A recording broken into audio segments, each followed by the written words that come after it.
Halo, assalamualaikum teman-teman. Ketemu lagi nih sama aku. Kali ini aku mau bahas sedikit tentang sesuatu yang sering kita sebut bakat, tapi sayangnya bakat ini tuh nggak berkembang dan malah terkubur gitu jadinya. Nah, jadi untuk judul kali ini aku ambil bakat yang terkubur.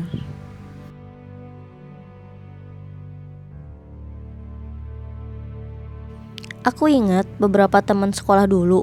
Sebagian mereka itu ada yang bikin aku takjub karena kemampuan mereka dalam menghafal, memahami pelajaran, sama kecerdasan mereka.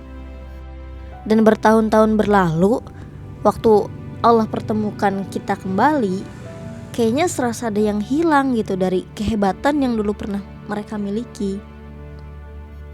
Ada yang kondisi pengetahuannya relatif nggak berkembang setelah sekian lama.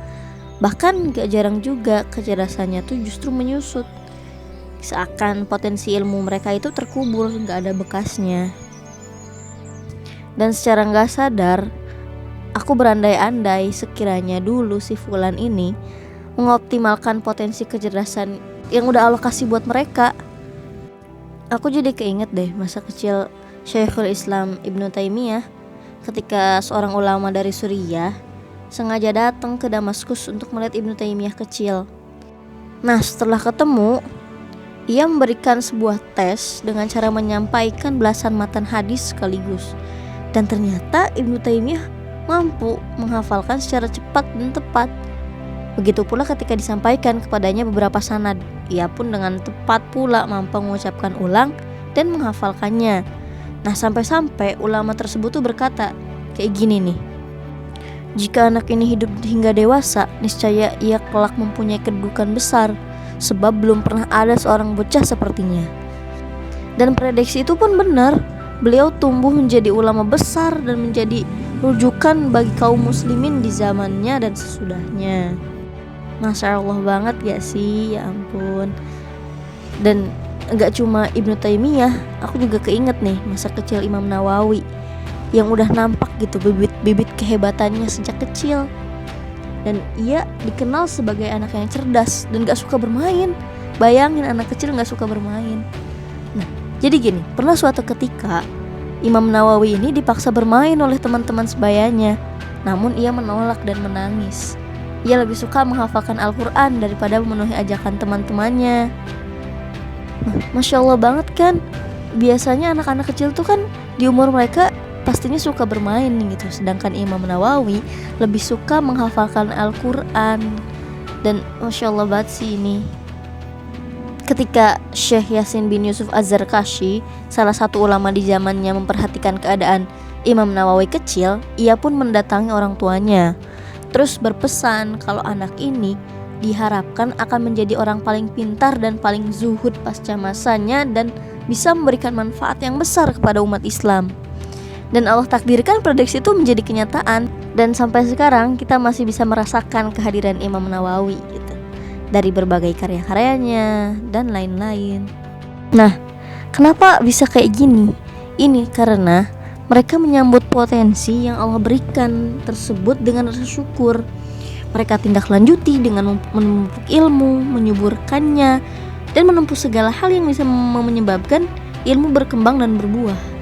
Seperti halnya Imam Nawawi yang di masa mudanya menghadiri 12 majelis ilmu setiap harinya, bayangin.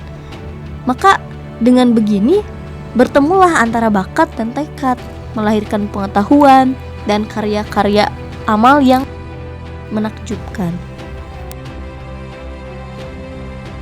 Nah, tadi kan itu dari zaman orang-orang yang memang setingkat Imam Nawawi, Ibnu Taimiyah. Tapi meskipun gak sehebat Ibnu Taimiyah ataupun Imam An-Nawawi, di kalangan barisan para penuntut ilmu syar'i, kita juga sering kan ketemu orang-orang atau mendengar orang-orang yang dianugerahi kemampuannya yang bagus. Kemampuan yang bagus, kecerdasan yang lebih, yang membuat mereka sebenarnya pantas mendapatkan kemuliaan ilmu. Hanya saja cita-cita mereka yang rendah menghancurkan anugerah tersebut, menghilangkan eloknya keunggulan mereka. Mereka merasa cukup dengan ilmu yang sedikit, gak suka membaca, menelaah, malas menghadiri majelis ilmu, dan udah terperangkap sama aktivitas yang gak mendukung buat bertambahnya pengetahuan ataupun ya amal kebaikan mereka. Akhirnya yang terjadi adalah bakat mereka pun terkubur. Sedih banget gak sih? Harusnya kita punya suatu bakat yang bisa bikin kita berkembang, karena kita tidak mendukung supaya bakat itu berkembang, jadinya bakat itu malah hilang, gak bisa dimanfaatkan. Padahal udah kasih itu bakat buat kamu. Sayang banget. Dan mereka ini layak untuk dikasihani sebenarnya, punya potensi besar, tapi gak mau dikembangin. Hal ini tuh ngingetin aku sama perkataan Al-Fara. Tidaklah aku menaruh belas kasihan pada seseorang melebihi rasa belas kasihku kepada dua orang. Yang pertama, seseorang yang menuntut ilmu namun dia tidak mempunyai pemahaman, dan seseorang yang paham tetapi tidak mencarinya. Dan aku sungguh heran dengan orang yang lapang untuk menuntut ilmu tapi dia tidak belajar.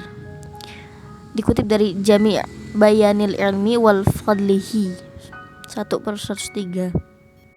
Untuk orang yang pertama, tipe pertama ini, kalau memang dia udah bersungguh-sungguh, udah ngusahain tapi dia belum dapat, ya udah nggak apa-apa gitu loh. Karena ilmu yang Allah udah karuniain itu diberikan kepada siapapun yang Allah kehendaki, dan bisa jadi Allah membukakan pintu kebaikan buat dia itu dari sisi yang lain, dan dia tetap dapat pahala sesuai dengan jerih payah dia. Dan rasa kasihan yang ada di tipe pertama ini hanya dari sisi kauniyahnya aja yang bersifat alami gitu. Kita merasa kasihan karena ya udah bersungguh-sungguh nyari tapi belum dapat. Nah, tapi secara syar'i ya dia udah menjalankan kewajiban dan jerih payahnya tetap ya wajib dipuji gitu, udah dapat approval gitu loh. Nah, yang tipe kedua ini yang paling disayangkan. Orang yang udah dikasih potensi lebih sama Allah namun disia-siain gitu aja. Dengan cepatnya gitu, dengan mudahnya itu mereka melepaskan potensi sama menghilangkan waktu-waktu yang berkah gitu yang udah Allah kasih.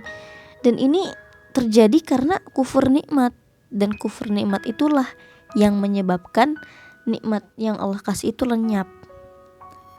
Bukannya potensi pendengaran, penglihatan, dan hati yang udah Allah kasih itu harus kita syukuri. Dan di antara mensyukurinya adalah menggunakannya untuk memperbanyak pengetahuan yang tadinya belum tahu menjadi tahu. Allah berfirman, katanya begini dalam surat An-Nahl ayat 78. Dan Allah mengeluarkan kamu dari perut ibumu dalam keadaan tidak mengetahui sesuatu pun, dan Dia memberi kamu pendengaran, penglihatan, dan hati agar kamu bersyukur. Kayak gitu teman-teman. Udah Allah kasih tahu dalam Al-Quran gitu loh. Dan banyak faktor yang memicu berpalingnya mereka dari nikmat ini. Alasan misalnya sibuk bekerja, atau ingin santai, ingin berleha-leha, dan juga kesalahan asumsi bahwa belajar itu hanya sarana untuk mencari pekerjaan. Ya gak sih? Kalian merasa gak? Bas sekolah lama-lama dan tujuan akhirnya tuh ya udah buat cari pekerjaan yang bagus. Nah, dan inti dari banyak sebab di atas yang menjadi pemicu yang paling dominannya itu sebenarnya faktor dunuwul himmah atau rendahnya cita-cita. Makanya faktor cita-cita juga berpengaruh gitu sama semangat kita dalam menuntut ilmu, sama menggali potensi diri kita juga. Nah, tapi setelah kalian dengerin ini, kita tuh gak selayaknya juga memposisikan diri kita sebagai orang yang ada di tipe pertama yang disebutkan oleh Al-Fara tadi, merasa sebagai orang yang tidak berpotensi dan udah berjuang secara maksimal. Dan kita merasa ya udah kita kayak gini aja, gak usah lah ngapa-ngapain toh, udah usaha juga tapi gak bisa. Nah, padahal dengan sikap ini bisa jadi kita justru membunuh potensi diri kita yang udah ada sebenarnya, dan masuk ke dalam kriteria yang gak mengenali nikmat apalagi mensyukurinya. Sedangkan jenis kecerdasan itu pasti banyak ragamnya, ya gak sih? Dan yang terakhir, bagi kalian yang ngeliat gitu di dirinya itu ada tanda-tanda keunggulan dan kecerdasan, mau secara umum atau khusus, gak selayaknya kalian berpaling dari ilmu, atau kalian bakal mengalami kerugian yang sangat besar dengan merasakan hal yang seperti itu. Jadi kayak yang dikatain Imam Syafi'i yang udah kita kenal banget kata-katanya ini, barang siapa yang tidak pernah merasakan rasa pahitnya mencari ilmu, niscaya dia akan mengenyam pahitnya menjadi orang bodoh sepanjang hayatnya. Wallahu a'lam bishawab. Kayak gitu ya teman-teman. Ini sebagai pengingat buat kita, buat aku, kamu, kita semua, supaya nggak insecure kalau bahasa zaman sekarangnya sama potensi diri kita sendiri. Kita harus terus menggali apa yang sebenarnya menjadi bakat kita. Jangan malah pasrah gitu, merasa gak punya apa-apa dan kita gak berusaha. Padahal kan Allah pasti memberikan suatu kelebihan di diri kita. Apapun bentuknya, coba kita cari lagi, gali lagi, dan kita kembangkan. Tetap semangat. Semoga urusan kita dipermudah oleh Allah. Dan sampai jumpa lagi di cerita berikutnya. Dadah, assalamualaikum.